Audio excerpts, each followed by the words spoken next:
2026 August 2 Siraj editorial. പേരുഫലക രാഷ്ട്രീയത്തിലെ പൂഞ്ഞാർ മാതൃക. ജനങ്ങളുടെ നികുതിപ്പണം ഉപയോഗിച്ച് നിർമ്മിക്കുന്ന പാലങ്ങളിലും നിരത്തുകളിലും കുടിവെള്ള പദ്ധതികളിലും ജനപ്രതിനിധികളുടെ പേരെഴുതി പ്രദർശിപ്പിക്കുന്ന രാഷ്ട്രീയ സംസ്കാരത്തിൽ ഒരു തിരുത്തൽ വരുത്തുകയാണ് Poonjar MLA advocate MJ Sebastian.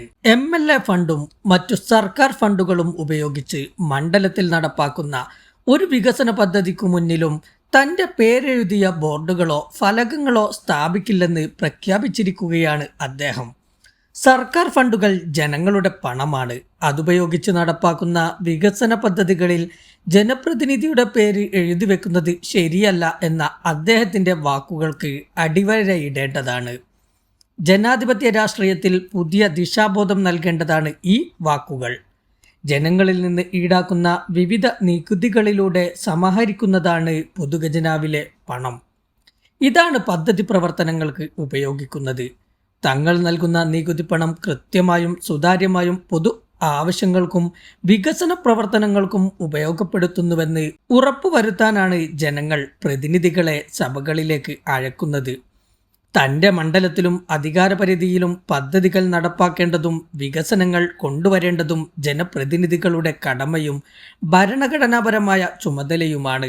അവിടെ പേര് കൊത്തിവെച്ച് ക്രെഡിറ്റ് എടുക്കാൻ ശ്രമിക്കുന്നത് ജനാധിപത്യത്തോടുള്ള അനാദരവാണ്.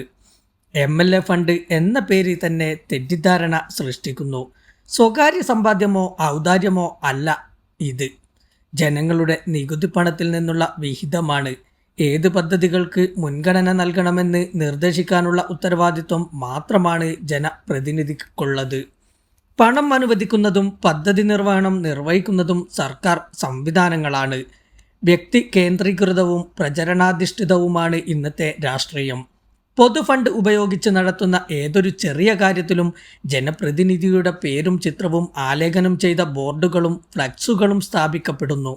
പദ്ധതി സംബന്ധിച്ച മാധ്യമ പരസ്യങ്ങളിൽ മന്ത്രിമാരുടെയും രാഷ്ട്രീയ നേതാക്കളുടെയും ചിത്രങ്ങളും പേരുകളും നിറഞ്ഞു നിൽക്കും. സെബാസ്റ്റ്യൻ MLAയുടെ വാക്കുകൾ കടമെടുത്താൽ ഒരു കിണറിന് 5000 രൂപ സബ്സിഡി നൽകി, അല്ലെങ്കിൽ 3/4 ചങ്ങല നീളമുള്ള റോഡ് ടാർ ചെയ്തു എന്നിങ്ങനെ ചെണ്ടുകൊട്ടി പേരെഴുതി ഒട്ടിച്ചു വെക്കുന്ന നാണം കെട്ട പണിയാണിത്. ഇത് ജനാധിപത്യ രാഷ്ട്രീയത്തിന്റെ സ്വഭാവവും ശൈലിയുമല്ല, രാജവാഴ്ചയുടെ അവശേഷിപ്പാണിത്. പ്രൗഢിയും അധികാരവും കാണിക്കാൻ രാജാക്കന്മാർ കോട്ടകളും കെട്ടിടങ്ങളും പണിത് അതിൽ സ്വന്തം പേരും മഹത്വവും രേഖപ്പെടുത്തിയിരുന്ന കാലഘട്ടത്തെയാണ് ഇത് ഓർമ്മിപ്പിക്കുന്നത്. രാജവാഴ്ച അവസാനിച്ച് രാജ്യം ജനാധിപത്യ ഭരണത്തിലേക്ക് നീങ്ങിയെങ്കിലും രാജവാഴ്ച സംസ്കാരത്തിന്റെ ചില അവശിഷ്ടങ്ങൾ ജനപ്രതിനിധികളിൽ ഇപ്പോഴും കുടികൊള്ളുന്നു. അധികാരത്തെ വ്യക്തിപരമായ മഹത്വവൽക്കരണത്തിനുള്ള ഉപാധിയാക്കുന്ന രാജഭരണകാലത്തെ അധികാരിവർഗത്തിന്റെ മനോഭാവം ഇന്നും തുടരുന്നത് ജനാധിപത്യത്തിന്റെ അപജയമാണ്. പൊതുപ്രവർത്തനത്തിന്റെ സുതാര്യതയും സർക്കാർ ഫണ്ടിന്റെ ശരിയായ വിനിയോഗവും ഉറപ്പുവരുത്താൻ വിവര ഫലകങ്ങൾ ആവശ്യമാണ്. പദ്ധതിക്ക് ശുപാർശ ചെയ്ത വ്യക്തിയുടെ പേരല്ല, പദ്ധതിയുടെ വിശദാംശങ്ങളാണ് അതിൽ രേഖപ്പെടുത്തേണ്ടത്. പദ്ധതിയുടെ പേര്, എത്ര തുക അനുവദിച്ചു, എത്ര ചെലവായി, നിർവഹണ ഏജൻസി, സർക്കാർ വകുപ്പ്, സ്വയംഭരണ സ്ഥാപനം, പ്രവൃത്തി ഏറ്റെടുത്തു നടപ്പാക്കിയ കരാറുകാരൻ, നിർമ്മാണം തുടങ്ങിയ വർഷം, പൂർത്തിയാക്കിയ വർഷം, സാങ്കേതിക വിവരങ്ങൾ എന്നിവയാണ് രേഖപ്പെടുത്തേണ്ടത്. അതാണ് പൊതുജനത്തിനറിയേണ്ടത്.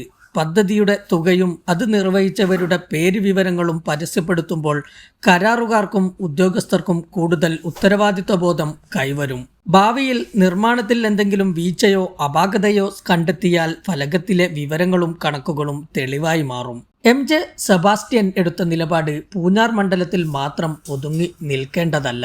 സംസ്ഥാനത്തെ മുഴുവൻ MLAമാരും MP മാരും തദ്ദേശ സ്വയംഭരണ സ്ഥാപന ജനപ്രതിനിധികളും മാതൃകയാക്കേണ്ടതാണ്. ഒരു പേരെഴുത്തിന്റെ പ്രശ്നം മാത്രമല്ല, അധികാര വിനിയോഗത്തിന്റെയും പൊതുഫണ്ട് സംബന്ധിച്ച കാഴ്ചപ്പാടിലെയും അനിവാര്യമായ മാറ്റത്തിലേക്കുള്ള ശ്രദ്ധ ക്ഷണിക്കലാണിത്. സ്വയം പരസ്യപ്പെടുത്തൽ പ്രവണത അവസാനിപ്പിച്ചു സേവനത്തിലൂടെ ജനങ്ങളുടെ ഹൃദയത്തിൽ സ്ഥാനം നേടാനാണ് ജനപ്രതിനിധികൾ ശ്രമിക്കേണ്ടത്. രാഷ്ട്രീയ സാക്ഷരതയുള്ളവരാണ് കേരളീയ സമൂഹം. ആർക്കാണ് വോട്ട് ചെയ്യേണ്ടതെന്നും വികസനം കൊണ്ടുവരേണ്ടത് ആരുടെ ബാധ്യതയാണെന്നും അവർക്ക് ബോധ്യമുണ്ട്. നാടെങ്ങും പേര് കൊത്തിവെച്ചതുകൊണ്ട് മാത്രം അടുത്ത തിരഞ്ഞെടുപ്പിൽ ജയിച്ചു കയറാമെന്നത് തെറ്റായ ധാരണയാണ്. പേരുഫലകങ്ങളിലല്ല, ജനങ്ങളുടെ മനസ്സിലാണ് ജനപ്രതിനിധികൾ ഇടം പിടിക്കേണ്ടത്. പ്രവർത്തനങ്ങളിലെ സുതാര്യതയും രാഷ്ട്രീയ വിശുദ്ധിയും ജനങ്ങളോടുള്ള പ്രതിബദ്ധതയും എളിമയുമാണ് ഒരു രാഷ്ട്രീയ നേതാവിനെ ജനപ്രിയനാക്കുന്നത്.